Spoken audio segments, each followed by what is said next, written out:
অলাভজনক ও কার্যক্রমহীন হওয়ার কারণে দেশের 4টি স্থলবন্দর বন্ধের সুপারিশ করেছে নৌপরিবহন মন্ত্রণালয়ের গঠিত যাচাই কমিটি। এগুলো হলো নীলফামারীর চিলাহাটি, চুয়াডাঙ্গার দৌলতগঞ্জ, রাঙামাটির তেগামুখ ও হবিগঞ্জের বাল্লা। এর মধ্যে চিলাহাটি, দৌলতগঞ্জ ও তেগামুখে কোনো অবকাঠামো নেই বলে তা বন্ধের সুপারিশ করা হয়েছে। আর হবিগঞ্জের বাল্লা স্থলবন্দরের অবকাঠামো নির্মাণ হলেও ভারতীয় অংশ অবকাঠামো ও সড়ক না থাকায় এই স্থলবন্দরের পরিচালনা কার্যক্রম স্থগিত করার সুপারিশ করা হয়েছে।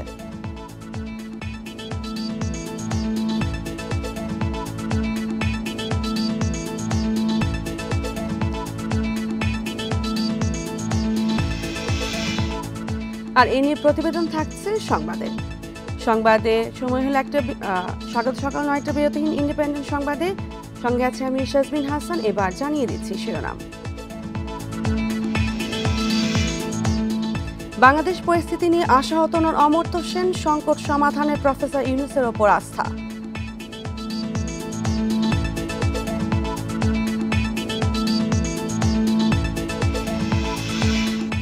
ডিসেম্বরে ভোট করা সরকারের দৃশ্যমান উদ্যোগ নেই, মন্তব্য বিএনপি নেতা সালাউদ্দিনের।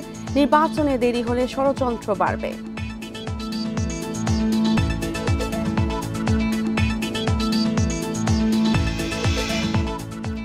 সাভারে আবারও দিনের দুপুরে যাত্রীবাহী বাসে ডাকাতির অভিযোগ, মূল্যবান মালামাল লুট, তদন্ত করছে পুলিশ।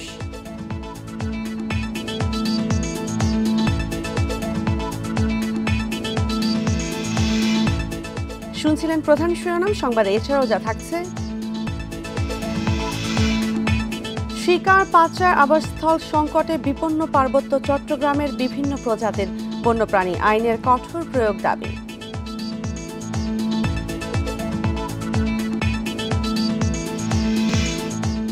শুনছিলেন শিরোনাম, এবার বিস্তারিত।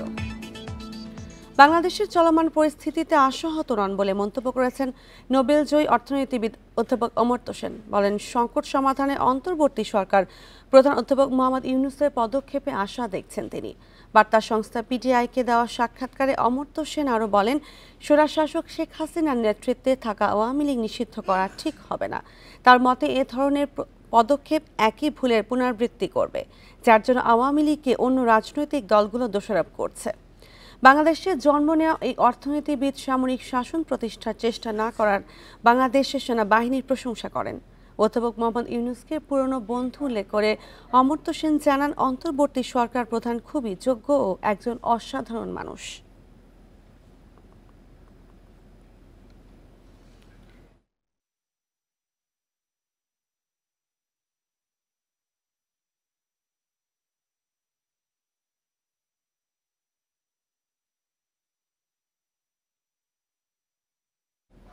ডিসেম্বরের মধ্যে জাতীয় নির্বাচন আয়োজনের সরকারের পদক্ষেপ দৃশ্যমান নয়। রোববার দুপুরে জাতীয় প্রেসক্লাবে এমন মন্তব্য করেছেন বিএনপির স্থায়ী কমিটির সদস্য সালাউদ্দিন আহমেদ। আলোচনা সভায় তিনি আরও বলেন, নির্বাচন দেরি হলে ষড়যন্ত্র আরও বাড়বে। তার দাবি, সবার আগে সংস্কারের প্রস্তাব দিয়েছে বিএনপি। এই প্রস্তাবের সাথে সংস্কার কমিশনের খুবই বেশি পার্থক্য নেই। গণতান্ত্রিক প্রক্রিয়া দীর্ঘায়িত করতে বিভিন্ন কৌশল চলছে বলেও মন্তব্য করেন সালাউদ্দিন আহমেদ। আলোচনায় জাতীয় পার্টির নাগরিক প্রস্তাবিত সেকেন্ড রিপাবলিক ও গণপরিষদ গঠন নিয়ে সমালোচনা করেন বিএনপি নেতারা।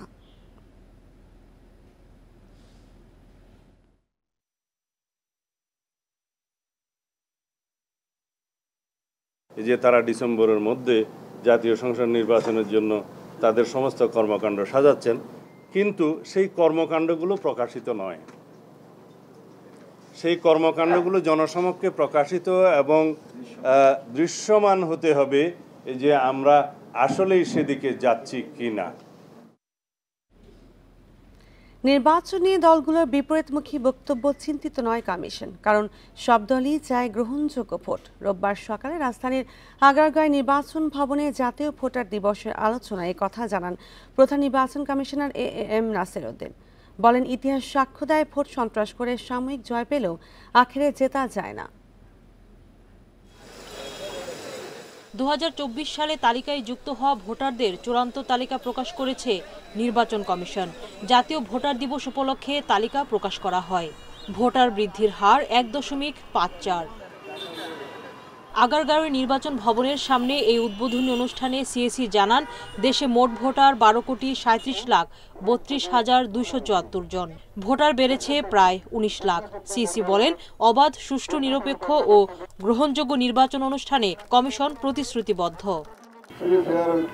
ইলেকশন দেওয়ার প্রতিশ্রুতি জাতিকে দিয়েছি, সেখানে আপনাদের যে একটা সহযোগিতার হাত বাড়িয়ে দেওয়ার একটা এটাকে একটা রিফ্লেকশন হিসাবে বিবেচনা করছি। পরে ভোটার দিবসের আলোচনা অনুষ্ঠানে নির্বাচন কমিশনাররা বলেন, ভোট নিয়ে সহিংসতা বা রাতে সিলমারা দেখতে চান না তারা। জুলাই আগস্টের শহীদদের রক্তের সাথে বেইমানি করা যাবে না। বিগত প্রশ্নবিদ্ধ নির্বাচনগুলোর মূল দায় ইসির। এটা আমাদের বেসিক র ম্যাটেরিয়াল ইনস্ট্রুমেন্ট, যেটা দিয়ে ভোট অনুষ্ঠান করব, সেটাকে কোনো মিথ বা কোনো ধরনের ভুয়া অভিযোগে অভিযুক্ত হতে আমরা দিব না। আলোচনা অনুষ্ঠানে সিএসি বলেন, সুষ্ঠু নির্বাচন আয়োজনে অন্য কমিশনের উপর এত প্রত্যাশা মানুষের ছিল না। বিভিন্ন দলের দেয়া বক্তব্য গণতান্ত্রিক সৌন্দর্য, বিপরীতমুখী বক্তব্য দিলেও তারা ঐক্যে পৌঁছাবে বলে বিশ্বাস করে ইসি।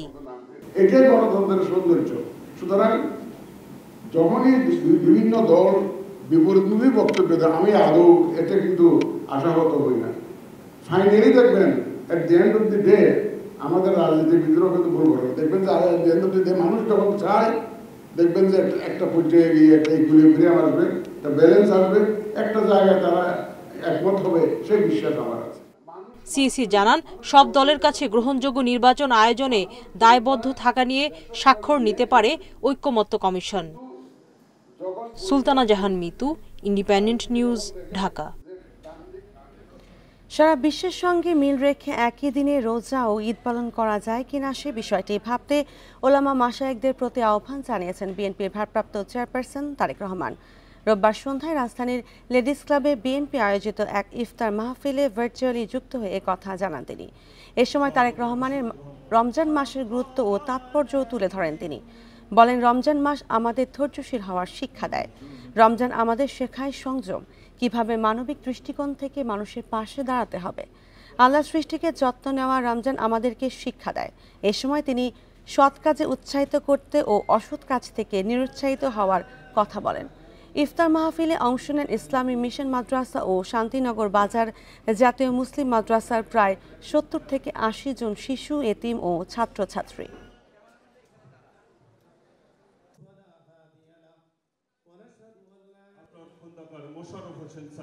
খ্রিস্টান সম্প্রদায় সারা বিশ্বে তাদের বড়দিন একই দিনে পালন করে। আমি এখানে উপস্থিত ওলেমা মাশায়েখগণকে অনুরোধ করব, শুধু আপনাদেরকে নয়, সারা দেশে আরো অনেক জ্ঞানী ওলেমা মাশায়েখগণ আছেন। আমরা চিন্তা করে দেখতে পারি কিনা, আমরা আলোচনা করে দেখতে পারি কিনা যে বাংলাদেশের মানুষ সারা বিশ্বের মানুষের সাথে একই দিনে আমরা একসাথে রোজা এবং ঈদ পালন করতে পারি কিনা। 5 আগস্টের পর যত হামলা ভাঙচুর হয়েছে তার 99 ভাগই রাজনৈতিক বলে মন্তব্য করেছেন জামায়াতের আমির ডক্টর শফিকুর রহমান।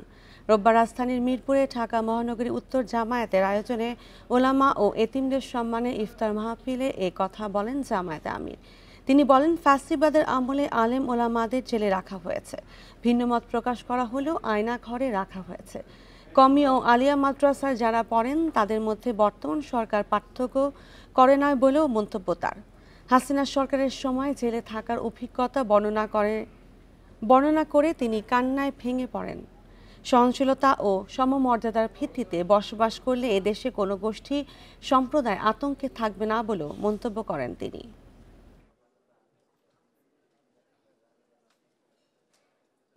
আমরা চাইনি যে আমাদের দেশে কেউ বিপর্যয় সৃষ্টি করবে। যা হতে পারত, আল্লাহু আকবার, তার কিছুই নয়।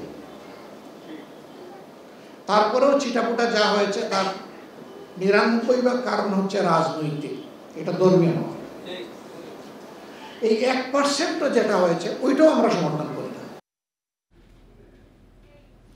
মুক্তিযোদ্ধা ও শহীদ মুক্তিযোদ্ধাদের পাশাপাশি জুলাই গণঅভ্যুত্থানে আহত ও শহীদ পরিবারের পুত্রকন্যাদেরও সরকারি মাধ্যমিক বিদ্যালয়ে ভর্তিতে 5% কোটা রাখার সিদ্ধান্ত নিয়েছে সরকার। রোববার শিক্ষা মন্ত্রণালয়ের অফিস আদেশে এ তথ্য জানানো হয়েছে। কোটা নির্ধারণের ক্ষেত্রে সংশ্লিষ্ট প্রমাণপত্র বা গ্যাজেটের সত্যায়িত কপি আবেদনপত্রের সাথে যুক্ত করতে হবে। ভর্তির সময় প্রমাণপত্রের মূল কপি দেখাতে হবে। এক্ষেত্রে সংশ্লিষ্ট ব্যক্তির মুক্তিযুদ্ধ বিষয়ক মন্ত্রণালয় থেকে ইস্যু করা মুক্তিযোদ্ধা সনদ বা জুলাই গণঅভ্যুত্থান 2024-এর শহীদদের গ্যাজেট যথাযথভাবে যাচাই করে ভর্তি কার্যক্রম সম্পন্ন করতে বলা হয়েছে। আগের নীতিমালায় ভর্তিতে মুক্তিযোদ্ধা ও শহীদ মুক্তিযোদ্ধাদের পুত্র কন্যাদের জন্য 5% কোটা ছিল। তবে কোটায় সদস্যদের পাওয়া না গেলে মেধা তালিকা থেকে এই আসনে ভর্তি করতে হবে।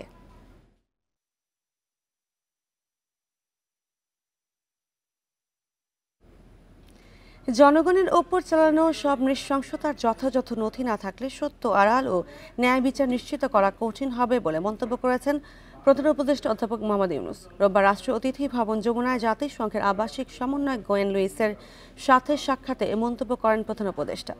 অধ্যাপক ইউনূস বলেন, শাপলা চত্বরে বিক্ষোভকারীদের ওপর দমন পীড়ন, দেলার হোসেন সাইদের বিরুদ্ধে রায়ের পর বিক্ষোভকারীদের ওপর পুলিশের বর্বরতা এবং বিচার বহির্ভূত হত্যাকাণ্ড সহ শেখ হাসিনার আমলে সংঘটিত সব নৃশংসতার তথ্য নথিভুক্ত করতে হবে। জাতিসংঘের আবাসিক সমন্বয়কারী বলেন, এ বিষয়ে প্রযুক্তিগত সহায়তা দিতে এবং বাংলাদেশের জনগণের সক্ষমতা গড়ে তুলতে সহায়তা করতে চায় জাতিসংঘ। এ সময় জুলাই গণহত্যা ও নৃশংসতা নিয়ে তদন্ত প্রতিবেদনের জন্য জাতিসংঘকে ধন্যবাদ জানান প্রধান উপদেষ্টা। লুইস জানান, 5 মার্চ জাতিসংঘ মানবাধিকার কাউন্সিলের 55তম অধিবেশনে এই রিপোর্ট পেশ করা হবে।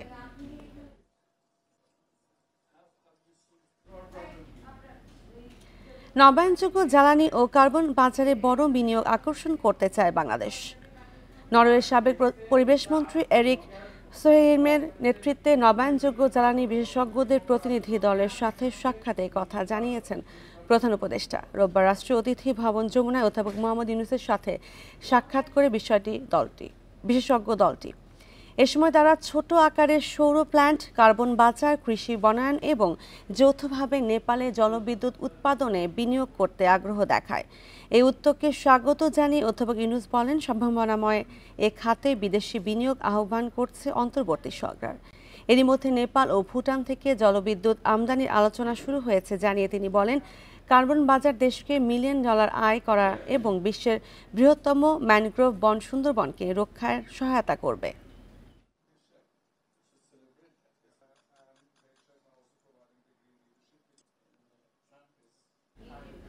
অলাভজনক ও কার্যক্রমহীন হওয়ার কারণে দেশের 4 স্থলবন্দর বন্ধের সুপারিশ করেছে নৌ পরিবহন মন্ত্রণালয় গঠিত যাচাই কমিটি। রোববার এক সংবাদ বিজ্ঞপ্তিতে এ তথ্য জানানো হয়েছে। বন্ধের সুপারিশ করা স্থলবন্দরগুলো হলো নীলফামারী চিলাহাটি, চুয়াডাঙ্গার দৌলতগঞ্জ, রাঙামাটির তেগামুখ ও হবিগঞ্জের বাল্লা। এর মধ্যে চিলাহাটি, দৌলতগঞ্জ ও তেগামুখে কোনো অবকাঠামো নেই বলেও তা বন্ধের সুপারিশ করা হয়েছে। আর হবিগঞ্জের বাল্লা স্থলবন্দরে অবকাঠামো নির্মাণ হলেও ভারতীয় অংশে অবকাঠামো ও সড়ক না থাকায় এই স্থলবন্দরের পরিচালনা কার্যক্রম স্থগিত করার কথা বলা হয়েছে। গত নভেম্বর মাসে দেশের 8টি স্থলবন্দরের উপযোগিতা দেখতে একটি কমিটি গঠন করে নৌ পরিবহন মন্ত্রণালয়। এই কমিটি আরও 4টি স্থলবন্দরকে শর্ত সাপেক্ষে চালু রাখার সুপারিশ করেছে।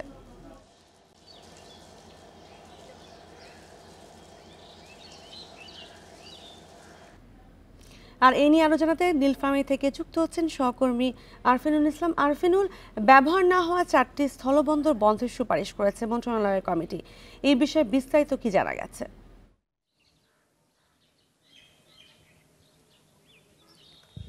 নৌ পরিবহন মন্ত্রণালয় বাংলাদেশ স্থলবন্দরের আওতাধীন যে 4টি স্থলবন্দরকে সুপারিশ করা হয়েছে বন্দর, তারই একটি হচ্ছে চিলাহাটি স্থলবন্দর।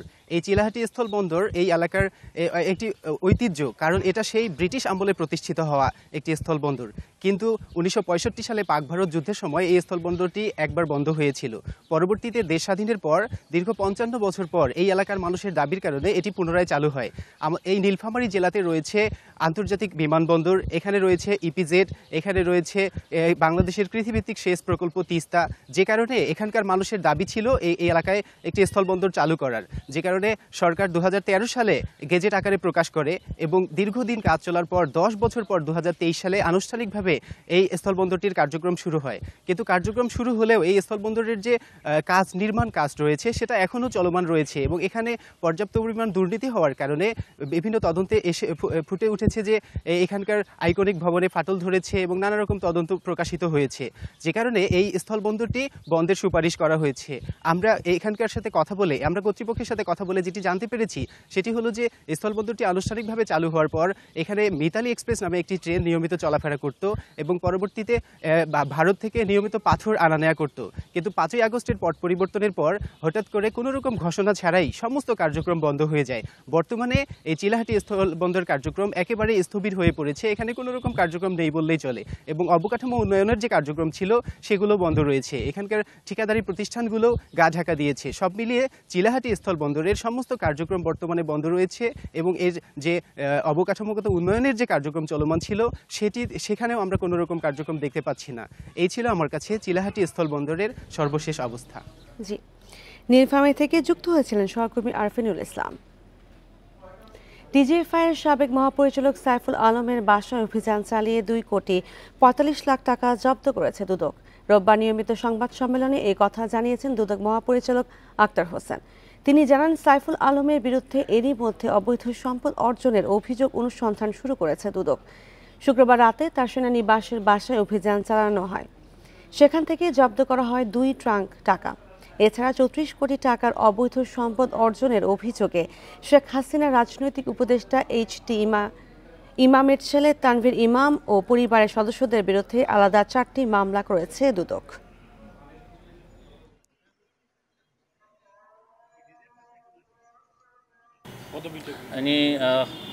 লেফটেন্যান্ট জেনারেল সাইফুল আলম, সাবেক ডিজিএফআই প্রধান। গোপন সংবাদের ভিত্তিতে এটি অভিযান পরিচালনা করা হয়। সেই অভিযানে 2,45 লক্ষ টাকারও বেশি অর্থ পাওয়া যায়। রমজানের সিন্ডিকেট করে বাজার অস্থিতিশীল না করার আহ্বান জানিয়েছেন স্বরাষ্ট্র উপদেষ্টা জাহাঙ্গীর আলম চৌধুরী। যারা বাজারে অস্থিতিশীল করবে তাদের বিরুদ্ধে সরকার কঠোর হবে বলে হুঁশিয়ারি দিয়েছেন তিনি। রোববার বিকেলে রাজধানীর মিরপুর 14 পুলিশ লাইন্সে পাবলিক অর্ডার ম্যানেজমেন্ট পরিদর্শন শেষে এসব কথা বলেন স্বরাষ্ট্র উপদেষ্টা। গত বছরের তুলনায় বাজার স্থিতিশীল বলেও দাবি করেন তিনি। এদিকে রাজধানীর লালমাটিয়ায় 2 নারীর ওপর হামলার প্রসঙ্গে স্বরাষ্ট্র উপদেষ্টা বলেন, প্রকাশ্যে ধূমপান নারী পুরুষ সবার জন্যই আইনগত দণ্ডনীয় অপরাধ। এ বিষয়ে সবাইকে সতর্ক থাকার আহ্বান জানান তিনি। আরেকটা আপনাদের মাধ্যমে আমি অনুরোধ করব যেন জিনিসপত্রের দাম না বাড়ায়। আপনারা দেখবেন অন্যান্য ধর্মাবলম্বীরা যারা, তাদের যে সময় অন্যান্য অনুষ্ঠানগুলি হয়, ধর্মীয় অনুষ্ঠান, সে সময় তারা জিনিসপত্রের দামটা কমায় দেয়। আর আমাদের দেশে কিন্তু উল্টো হয়, আমাদের দেশে এই রমজানের সময় দামটা কিন্তু বাড়িয়ে দেয়। রমজান মাসে অতিরিক্ত বিদ্যুতের চাহিদা মেটানো এবং সরবরাহ স্বাভাবিক রাখতে অতিরিক্ত এলএনজি আমদানি করা হচ্ছে বলে জানিয়েছেন বিদ্যুৎ ও জ্বালানি উপদেষ্টা ফাজুল কবির খান। রোববার রাজধানীর সার্কিট হাউস জামে মসজিদের সামনে এ কথা জানান তিনি। উপদেষ্টা বলেন, রমজানে 3 কার্গোর পাশাপাশি অতিরিক্ত 1 কার্গো এলএনজি আমদানির উদ্যোগ নেওয়া হয়েছে। তাই এই মাসে কোনো লোডশেডিং হবে না বলে আশ্বস্ত করেন তিনি। বলেন, সেচ ও গরমের কারণে গ্রীষ্মে বিদ্যুতের চাহিদা 17 থেকে 18,000 মেগাওয়াট হয়ে যায়।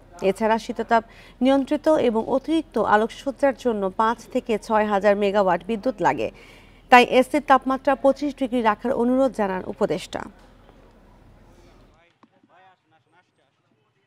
বাসা বাড়িতে যে বিদ্যুতের যাতে অপব্যবহার না হয়, তারপরে হচ্ছে যে ওই শপিং মল টলে যাতে আলোকসজ্জা অতিরিক্ত আলোকসজ্জা না করা হয়। আশা করি আমরা যে ব্যবস্থা নিয়েছি, আমরা রমজানে 4 কার্গো অতিরিক্ত এলএনজি আমদানির উদ্যোগ নিয়েছি এবং আমরা আশা করতেছি যে আমরা এই রমজান মাসে ইনশাআল্লাহ কোনো লোডশেডিং হবে না। সাভারে ঢাকা আরিচা মহাসড়কে আবারও চলন্ত বাসে অস্ত্রের মুখে জিম্মি করে ডাকাতির অভিযোগ করেছেন এক যাত্রী। রোববার দুপুর 2টা থেকে ব্যাংকটাউন এলাকায় এই ডাকাতির ঘটনা ঘটে জানান তিনি। তবে এ বিষয়ে এখনও কোনো মামলা দায়ের হয়নি। যাত্রী 999-এ টেলিফোনে অভিযোগের ভিত্তিতে ঘটনার বিস্তারিত জানতে ডাকাতিতে আক্রান্ত বাসের চালক ও সহকারীকে তলব করেছে পুলিশ। ভুক্তভোগী বাসযাত্রী নাজমুল হাসান জানান, রোববার দুপুরে গাজীপুরের চন্দ্রা থেকে রাজধানী পরিবহনের একটি বাস ঢাকার উদ্দেশ্যে রওনা দেয়। ব্যাংকটাউন এলাকায় পৌঁছালে যাত্রী বেশে বাসে থাকা ওই ব্যক্তি বাসটি থামতে বলে। এ সময় আরও 2-3 জনকে বাসে উঠিয়ে দেশীয় অস্ত্রের মুখে যাত্রীদের জিম্মি করে টাকা পয়সা, মোবাইল সহ মূল্যবান মালামাল ছিনিয়ে নেয়। এই ঘটনায় জড়িতদের ধরতে জেলা পুলিশ ও হাইওয়ে পুলিশ একযোগে কাজ করছে। এর আগে গত 14 ফেব্রুয়ারি দুপুরে একই কায়দায় ঢাকা আরিচা মহাসড়কের সাভারের পুলিশ টাউন এলাকায় শুভযাত্রা নামে আরও একটি বাসের ডাকাতির ঘটনা ঘটে।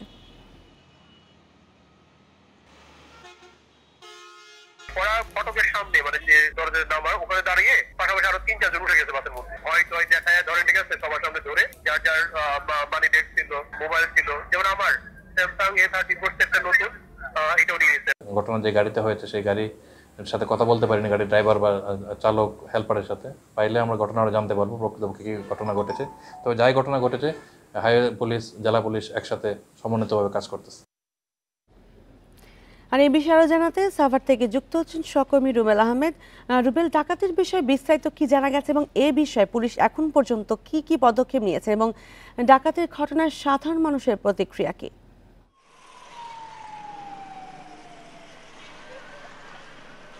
দেখুন, যে ডাকাতির যে ঘটনাটি ঘটেছে সেটি কিন্তু গতকাল দুপুর 2টায় ঘটেছে। যে বাসযাত্রীর বরাত দিয়ে আমরা সংবাদটি প্রকাশ করেছি, আমি সেই নাজমুল হাসান নামে বাসযাত্রীর সাথে কথা বলার চেষ্টা করেছি। তিনি আমাদের কাছে দাবি করেছেন তিনি সেই বাসের যাত্রী ছিলেন এবং সেই বাসটি গাজীপুরের চন্দ্রা থেকে রাজধানীর দিকে যাচ্ছিল এবং সেই বাসটি যখন ঢাকা-আরিচা মহাসড়কের সাভার ব্যাংক কলোনি এলাকায় পৌঁছায় তখন কিন্তু সেই বাসের ভেতরে থাকা 2 জন যাত্রী ব্যাংক কলোনি বাস স্ট্যান্ডে নামার জন্য চালককে যখন সংকেত দেন তখন কিন্তু চালক কিন্তু বাসটি থামালে সেই বাস স্ট্যান্ড থেকে আরও 2 থেকে 3 জন দুর্বৃত্ত সেই বাসটিতে উঠে কিন্তু অস্ত্রের মুখে যাত্রীদেরকে জিম্মি করে ফেলে। কোনো যাত্রীদেরকে তারা মারধর করেনি বলে সেই নাজমুল হাসান কিন্তু আমাদেরকে জানিয়েছে। তবে 3 থেকে 4 মিনিটের মধ্যে বাসে প্রায় 20 থেকে 25 জনের মতো যাত্রী ছিল, নারী পুরুষ সহ। সবার কাছ থেকে কিন্তু তারা যে মূল্যবান যে জিনিসপত্রগুলো রয়েছে সেগুলো কিন্তু তারা লুট করে নিয়ে কিন্তু মুহূর্তের মধ্যে কিন্তু বাস থেকে এই বাস নিয়ে রাজধানীর উদ্দেশ্যে চলে যায়। এরপরে যে যাত্রী ছিলেন সে রাজধানীর টেকনিক্যাল মোড়ে নেমে 999-এর সহায়তায় কিন্তু সে কিন্তু পুলিশের সাথে যোগাযোগ করে এবং পুলিশ কিন্তু পরবর্তীতে সেই যাত্রীর মাধ্যমে কোন পরিবহনে এই ডাকাতির ঘটনা ঘটেছে সেটি কিন্তু তারা চিহ্নিত করেছে। এই বিষয়ে পুলিশের সাথে আমি কথা বলার চেষ্টা করেছি, পুলিশ আমাকে সেটি জানিয়েছে। তারা বলছে তারা এই রাজধানী পরিবহনের যে সংশ্লিষ্ট যারা রয়েছে তাদের সাথে কথা বলে, বাসের যে চালক এবং হেল্পার রয়েছে তাদের সাথে তারা কথা বলে এই বিষয়টি ডাকাতি না ছিনতাই সেই বিষয়টি তারা জানার চেষ্টা করবেন। এবং তারা বলছেন ঘটনা যেটি ঘটেছে, যেহেতু অভিযোগ পাওয়া গিয়েছে ডাকাতির মতো একটি ঘটনা ঘটেছে, যার কারণে পুলিশ বলছে তারা একযুগে, জেলা পুলিশ এবং হাইওয়ে পুলিশ তারা একযুগে কাজ করে যাচ্ছে এই ঘটনায় বা এই ঘটনার সাথে যারা সম্পৃক্ত তাদের ধরা।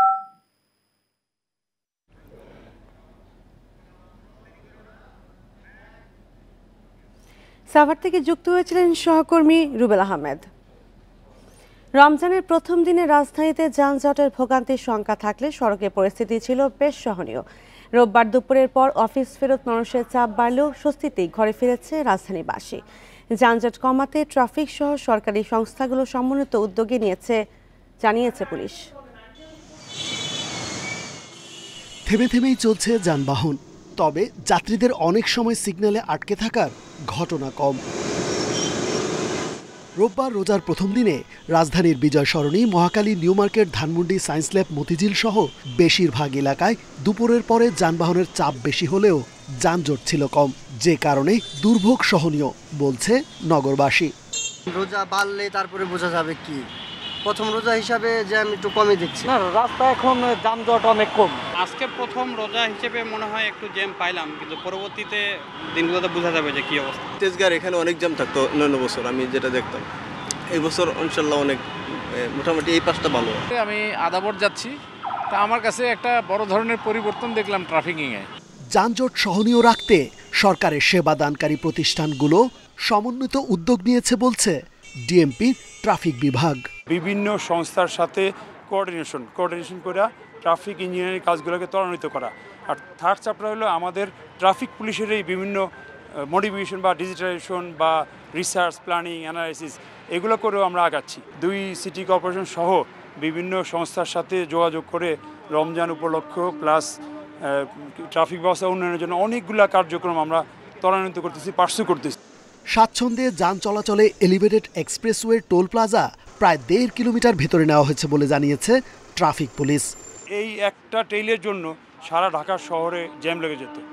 আপনারা দেখতে পাচ্ছেন আজকে যে এই এলাকায় আর কোনো টোল প্লাজার ট্রেন নাই। আমি নিজে সহ আমার সকল পুলিশ অফিসার, ট্রাফিক অফিসার আসতে আসতে এমনকি থানার ফোর্স আমাদেরকে সহযোগিতা করতেছে। প্রতি বছরের মতো এবারও রমজানের রাজধানীতে চাপ সামলাতে পেশাদারিত্বের ঘাটতি হবে না বলছে ট্রাফিক বিভাগ। রেজওয়ানুল হক, ইন্ডিপেন্ডেন্ট নিউজ, ঢাকা।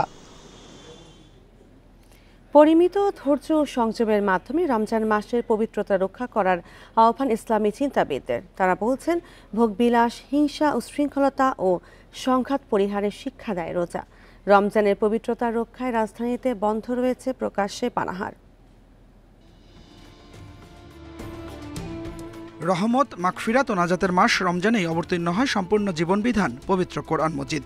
এ মাসে নফল ইবাদত, কোরআন তিলাওয়াত, জিকির আশকারে মশগুল থাকেন ধর্মপ্রাণ মুসল্লিরা। রমজানের পবিত্রতা রক্ষায় রাজধানীর অনেক রেস্তোরাঁয় বন্ধ রাখা হয়েছে, কিছু সংখ্যক খোলা থাকলেও পর্দা ঝুলিয়ে রাখা হয়েছে। পবিত্র মাহে রমজানের শিক্ষায় উদ্বুদ্ধ হয়ে যাবতীয় ভোগবিলাস, হিংসা বিদ্বেষ, উচ্ছলতা ও সংঘাত পরিহার করার আহ্বান ইসলামী চিন্তাবিদদের। আল্লাপাক চান যে এটা হচ্ছে শাহরুল মুওয়াসাত, সহমর্মিতা দেখানোর মাস, মানুষের প্রতি সহমর্মী হওয়া। এটা একটা বড় শিক্ষা রমজানের। কষ্ট, পেরেশানি, বিপদ, মুসিবতের সময় যেরকম মানুষকে ধৈর্যশীল হতে হয়, ঠিক অন্যায় থেকে নিজেকে বাঁচিয়ে রাখার জন্য আল্লাপাক যে সমস্ত বিষয়কে নিষিদ্ধ করেছেন সে সমস্ত বিষয় থেকে নিজেকে দূরে রাখার জন্যও সবর এবং ধৈর্যের প্রয়োজন হয়, এবং এই ধৈর্যের প্রতিদান হচ্ছে জান্নাত। রমজান মাসে খাদ্যদ্রব্যসহ নিত্য প্রয়োজনীয় জিনিসপত্রের সরবরাহ নিশ্চিতকরণ ও দ্রব্যমূল্য জনগণের ক্রয় ক্ষমতার মধ্যে রাখতে দেশের ব্যবসায়ী সমাজের প্রতি আহ্বান ইসলামী চিন্তাবিদদের। সেই সাথে ভেজাল খাবার সরবরাহ থেকে বিরত থাকারও আহ্বান তাদের। কেউ হয়তো মানুষকে কষ্ট দেওয়ার মতো কাজ করছেন, কেউ খাদ্যে ভেজাল দিচ্ছেন, কেউ হয়তো একটা নষ্ট পচা জিনিস সেটা বিক্রি করে মানুষের স্বাস্থ্যের ক্ষতি হতে পারে এমন কিছু মানুষের সামনে পরিবেশন করছেন, অথবা পণ্যের দাম বৃদ্ধি করে মানুষকে একটা কষ্টের মধ্যে ফেলে দিচ্ছেন। যে অন্য সময়ের চেয়ে রমজান আসলে পরে পণ্যের দাম বৃদ্ধি করে দেওয়ার একটা প্রবণতা আমরা লক্ষ্য করি। এটা কোনোভাবেই রমজান মাসের প্রতি সম্মান রক্ষার যে নির্দেশ, এটার বিপরীত। পরিমিতিবোধ, ধৈর্য ও সংযম প্রদর্শনের মাধ্যমে পবিত্রতা রক্ষার শিক্ষা দেয় রমজানুল মোবারক। Adilur Rahman, Independent News, Dhaka. রমজানের প্রথম দিনেই পুরান ঢাকার ঐতিহ্যবাহী চকবাজারের ইফতার বাজার জমে উঠেছে। হরেক রকমের ইফতারির আইটেমে ভরা পুরো বাজার। রোববার দুপুর থেকেই চলে বিক্রেতাদের হাঁকঢাক। তাদের দাবি, ঐতিহ্যগত কারণেই নয়, গুণগত মান এবং স্বাদের জন্যই চকবাজারের ইফতারি কদর বেশি। টেবিলে সাজানো ইফতারের ঐতিহ্যবাহী নানা ধরনের খাবার, এসবের সুগন্ধ ছড়িয়ে পড়েছে পুরো চকবাজারে। শিক কাবাব, কাঠি কাবাব, সুতি কাবাব, টেংরি কাবাবের পসরা সাজিয়ে বসেছেন বিক্রেতারা। রয়েছে আস্ত মুরগি, কোয়েল ও খাসির লেগ রোস্ট, গরু মুরগির হালিম। শুধু মাংসের আইটেম নয়, সবজি নান, দুধ নান এবং পরোটা, কিমা পরোটাও চলছে সমান তালে।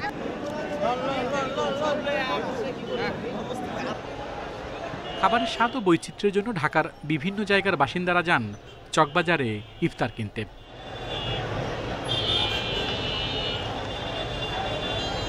বাহারি ইফতারির বাজার জমজমাট থাকে পুরো রমজান মাস। আল আমিন হোসেন, ইন্ডিপেন্ডেন্ট নিউজ, ঢাকা। রোজা শুরু হলেও রাজধানীতে এখনও জমে ওঠেনি হোটেল রেস্তোরাঁ সেহরি। ঢাকার অভিজাত এলাকার বেশিরভাগ রেস্তোরাঁয় শুরু হয়নি সেহরির আয়োজন। আর পুরান ঢাকায় ভালো প্রস্তুতি থাকলেও লোক সমাগম তেমন নেই। সপ্তাহখানেক পর ঈদের কেনাকাটা শুরুর সাথে সাথে সেহরিতে ভিড় বাড়ার আশা রেস্তোরাঁ মালিকদের। রাত 3:30, ধানমন্ডির 7 মসজিদ রোড এলাকা। হরেক রকমের রেস্তোরাঁয় রমজানের সেহরির সময়ে থাকে জমজমাট আয়োজন। তবে রোজার প্রথম কয়েকদিন সেহরির সময়ে খুলছে না বেশিরভাগ রেস্তোরাঁ। নতুন ঢাকার চেয়ে কিছুটা ভিন্ন চিত্র পুরান ঢাকার। সেহরিতে এখানকার হোটেল রেস্তোরাঁগুলোতে আছে ব্যাপক আয়োজন। বিরিয়ানি সহ ঐতিহ্যবাহী খাবারের পাশাপাশি আছে সাদা ভাত ও বিভিন্ন তরকারির পসরা। তবে রোজার শুরুর দিকে ক্রেতার উপস্থিতি কম। 24 ঘন্টা খোলা থাকে, ঠিক আছে, এই জন্য বিভিন্ন জায়গা থেকে এই জায়গা খাবার খেতে আসে। আর এই জায়গার খাবারটা হলো সুস্বাদু, সবাই পছন্দ করে। ট্রেন্ড আছে পুরান ঢাকায় এসে সেহরি করা। এই নাজিরা বাজার একটা বিরিয়ানি বা আপনার পুরান ঢাকার যত ইয়াগুলো আছে সেগুলো ঐতিহ্যই পুরান ঢাকাতে পাওয়া যায়, সেজন্য নাজিরা বাজারে সবার আকর্ষণটা বেশি। ব্যবসায়ীরা বলছেন, রমজান মাসের প্রথম সপ্তাহে বেশিরভাগ মানুষ পরিবারের সঙ্গে বাসায় সেহরি করায় হোটেল রেস্তোরাঁয় চাপ কম। 10 রোজার পর বিভিন্ন বিপণী বিতানে ঈদের কেনাকাটা শুরু হলে বাড়বে ভিড়। সবচেয়ে বেশি লোক সমাগম হবে বৃহস্পতি ও শুক্রবার রাতে। এখন একটু কম, রোজার 10টার পরে বেচাকেনা সুন্দর হয়, এ সময় অনেক বেচাকেনি করি, তখন ভালো লাগে। রমজান মাস জুড়েই রাজধানীর বিভিন্ন হোটেল রেস্তোরাঁয় থাকছে সেহরির নানা আয়োজন। Shahid Ahmed, Independent News, Dhaka. প্রাথমিকের ৬,৫৩১ শিক্ষকের নিয়োগ বাতিলের বিরুদ্ধে আপিল আবেদনের শুনানি আজ। শিক্ষা অধিদপ্তরের সময় আবেদনের প্রেক্ষিতে একদিন পিছিয়েছে আজ এ শুনানির দিন ধার্য করা হয়। গত 18 ফেব্রুয়ারি হাইকোর্টের রায়ের বিরুদ্ধে প্রাথমিক শিক্ষা অধিদপ্তর আবেদন করলে 2 মার্চ আপিল বিভাগের পূর্ণাঙ্গ বেঞ্চে এ আবেদনের ওপর শুনানি হয়। পরে সময় আবেদনের প্রেক্ষিতে একদিন পিছানো হয়।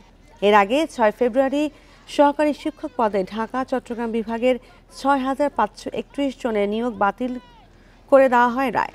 সে রায় স্থগিত চেয়ে আপিল বিভাগের আবেদন করে অধিদপ্তর। এদিকে নিয়োগ বাতিলের রায়ের পর থেকেই রাজপথে আন্দোলনে রয়েছেন ওই শিক্ষকেরা।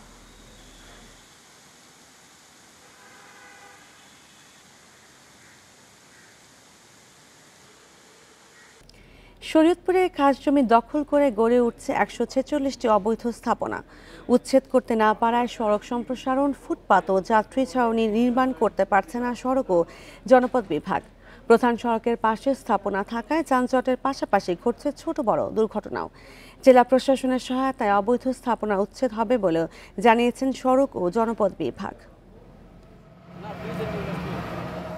1986-87 সালে শরীয়তপুরের মনোহর বাজার মোড় থেকে প্রেমতলা পর্যন্ত 12 একরের বেশি জমি অধিগ্রহণ করে সড়ক ও জনপথ বিভাগ।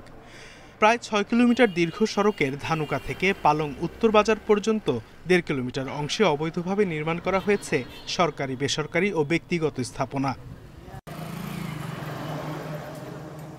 ওই এলাকায় যাত্রী ছাউনি, ফুটপাত, পয়ঃনিষ্কাশন ব্যবস্থা, সৌন্দর্য বর্ধন ও সড়কবাতি বসানোর কথা থাকলেও জমি দখল হওয়ায় তা সম্ভব হয়নি।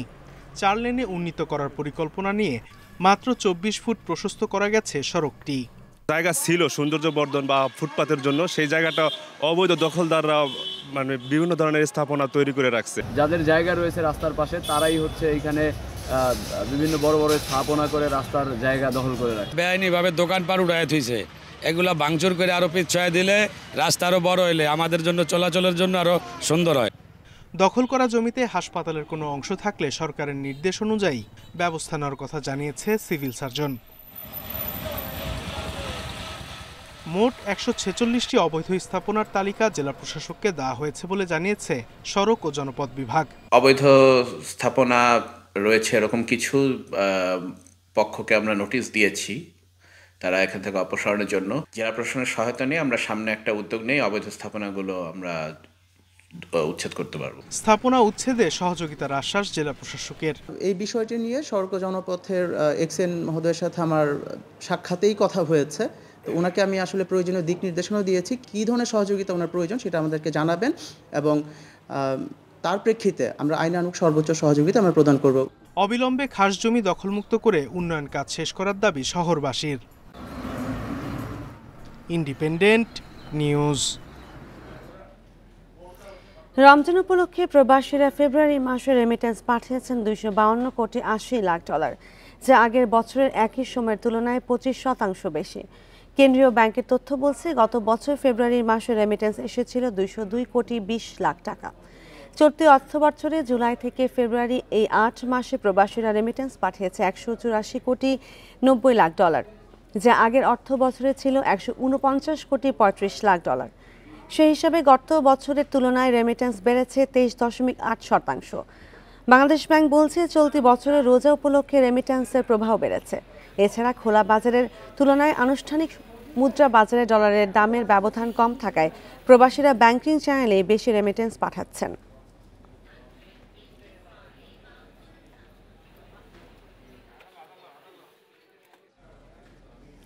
মুখ থুবড়ে পড়েছে সর্বজনীন পেনশন স্কিম। নতুন গ্রাহক তেমন যুক্ত হচ্ছেন না। বেশিরভাগ পুরান গ্রাহকই দিচ্ছেন না মাসিক চাঁদা। পুরোপুরি প্রস্তুতি না নিয়ে স্কিম চালু করার এই অবস্থা, বলছেন অর্থনীতিবিদরা। পেনশন কর্তৃপক্ষ বলছে গ্রাহক আকর্ষণে গ্র্যাচুইটি বিমার মতো সুবিধা স্কিমে যুক্ত করা হবে। বয়স্ক নির্ভরশীল জনগোষ্ঠীর শেষ বয়সের আর্থিক সুরক্ষায় 2023 সালের 17 আগস্ট চালু হয় সর্বজনীন পেনশন। জাতীয় নির্বাচনের কয়েক মাস আগে গ্রাহক নিবন্ধন শুরু হলেও সাড়া ছিল কম। গত বছর 5 আগস্ট সরকার পতনের পর পেনশন স্কিমে নতুন গ্রাহক যুক্ত হওয়া, চাঁদা পরিশোধ অনেকটাই স্থবির। 25 ফেব্রুয়ারি পর্যন্ত 1.5 বছরে প্রবাস, প্রগতি, সুরক্ষা ও সমতা স্কিমে মোট যুক্ত হয়েছেন 3,73,334 গ্রাহক। তহবিলে জমা পড়েছে 160 কোটি 10 লাখ টাকার মতো। স্কিম চালুর আগে ভবিষ্যৎ মূল্যস্ফীতি, গ্রাহকের দীর্ঘমেয়াদী বিনিয়োগের রিটার্ন, সরকারি দায়সহ বিভিন্ন আর্থিক পর্যালোচনায় ঘাটতি ছিল বলে মত অর্থনীতিবিদদের। পুঙ্খানুপুঙ্খানুভাবে বিবেচনা না করে এগুলোকে নিয়ে আসা হচ্ছে।